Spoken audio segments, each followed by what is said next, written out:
Bismillahirrahmanirrahim. Assalamualaikum warahmatullahi wabarakatuh. Perkenalkan, nama saya Siti Rizka Rahmat dengan NIM B1A1230050. Di sini saya akan memaparkan artikel dengan judul Analisis Faktor yang Mempengaruhi Inflasi di Indonesia tahun 2015 sampai 2019 dengan pendekatan Error Correction Model atau ECM.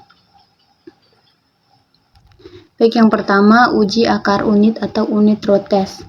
Uji ini digunakan untuk melihat apakah data yang akan digunakan telah stasioner, yaitu untuk menghindari regresi yang palsu atau spurious. Apabila terjadi spurious hasil regresi, fenomena autokorelasi akan timbul sehingga tidak dapat mengerelasi hasil regresi tersebut untuk waktu yang berbeda. Untuk mengetahui apakah data time series yang akan digunakan stasioner atau tidak, digunakan uji akar unit atau unit root test. Uji akar unit dilakukan dengan menggunakan metode Dickey-Fowler atau DF. Yang kedua, uji derajat integrasi. Uji derajat integrasi ini digunakan untuk mengetahui pada derajat integrasi ke berapa data akan stasioner. Yang ketiga, uji kointegrasi. Uji kointegrasi digunakan untuk memberi indikasi awal bahwa model yang digunakan memiliki hubungan jangka panjang atau cointegration relation. Hasil uji ini dengan membentuk residual yang diperoleh dengan cara meregresikan variabel independen terhadap variabel dependen secara OLS. Residual tersebut harus stasioner pada tingkat level untuk dapat dikatakan memiliki kointegrasi. Keempat, Error Correction Model (ECM). Yang keempat, Error Correction Model atau ECM. Pemodelan dengan teknik Error Correction Model atau ECM digunakan apabila series data telah lolos dari uji kointegrasi. ECM ini dikenal sebagai model linear dinamis untuk mengetahui kemungkinan terjadinya perubahan struktural, yaitu bentuk hubungan keseimbangan jangka panjang antara variabel bebas dan variabel terikat. Teknik analisa data ini digunakan untuk variabel yang memberikan efek ketidakseimbangan atau disequilibrium bagi makroekonomi, sehingga perlu dilihat time lag atau jeda waktu efeknya dalam jangka panjang. Jeda waktu ini berarti antara pengambil kebijakan perlu menyadari apa yang sebenarnya terjadi dengan penentuan kebijakan yang sebenarnya dibutuhkan oleh makroekonomi masyarakat. Yang pertama, uji akar unit atau unit root test. Berdasarkan hasil olah data di bawah ini, diketahui bahwa data tidak stasioner pada ke level karena nilai probabilitas 0,2634 pada testat ADF sebesar 2,054859 lebih besar dari nilai kritis 5%, sehingga perlu dilakukan uji derajat integrasi. Dapat dilihat pada tabel di bawah ini.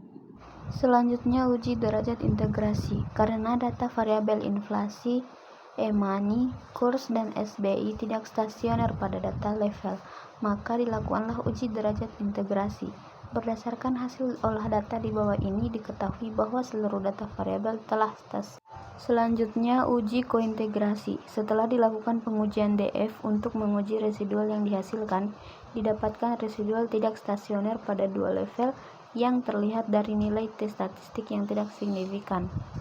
Pada nilai kritis 5%, probabilitas 0,1121. Dengan demikian dapat dikatakan bahwa data tersebut tidak terkointegrasi. Dapat dilihat pada tabel 3, uji kointegrasi Dickey-Fowler residual. Agar data dapat terintegrasi dalam jangka panjang, maka model diubah menjadi double log. Dapat dilihat pada tabel 4, uji kointegrasi Dickey-Fowler residual model double log.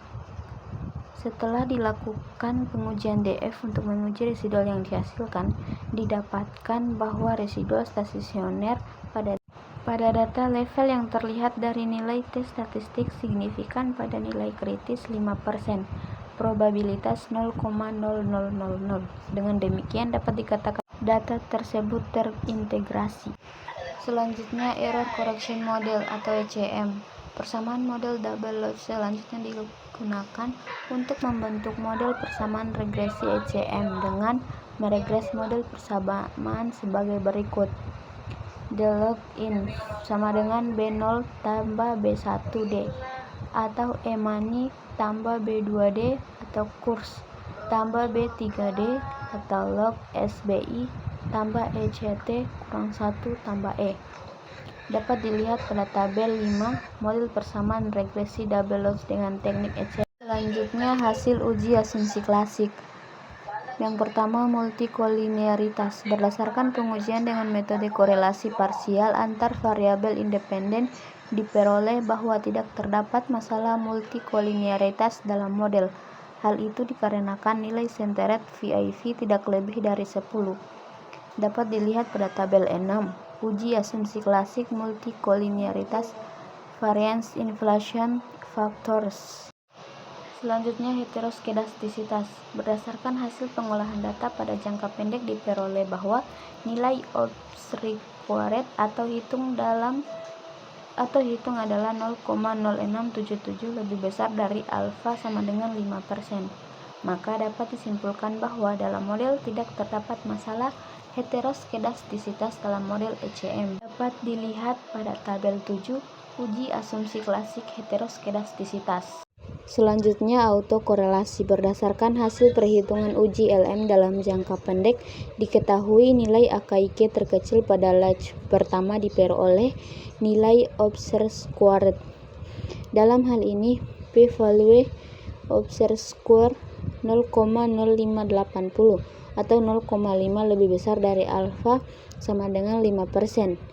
Maka disimpulkan bahwa tidak terdapat autokorelasi dalam model ECM. Dapat dilihat pada tabel 8, yaitu uji asumsi klasik autokorelasi atau Brace-Godfrey correlation. Selanjutnya, linearitas. Berdasarkan uji linearitas, diperoleh F hitung sebesar 1,44.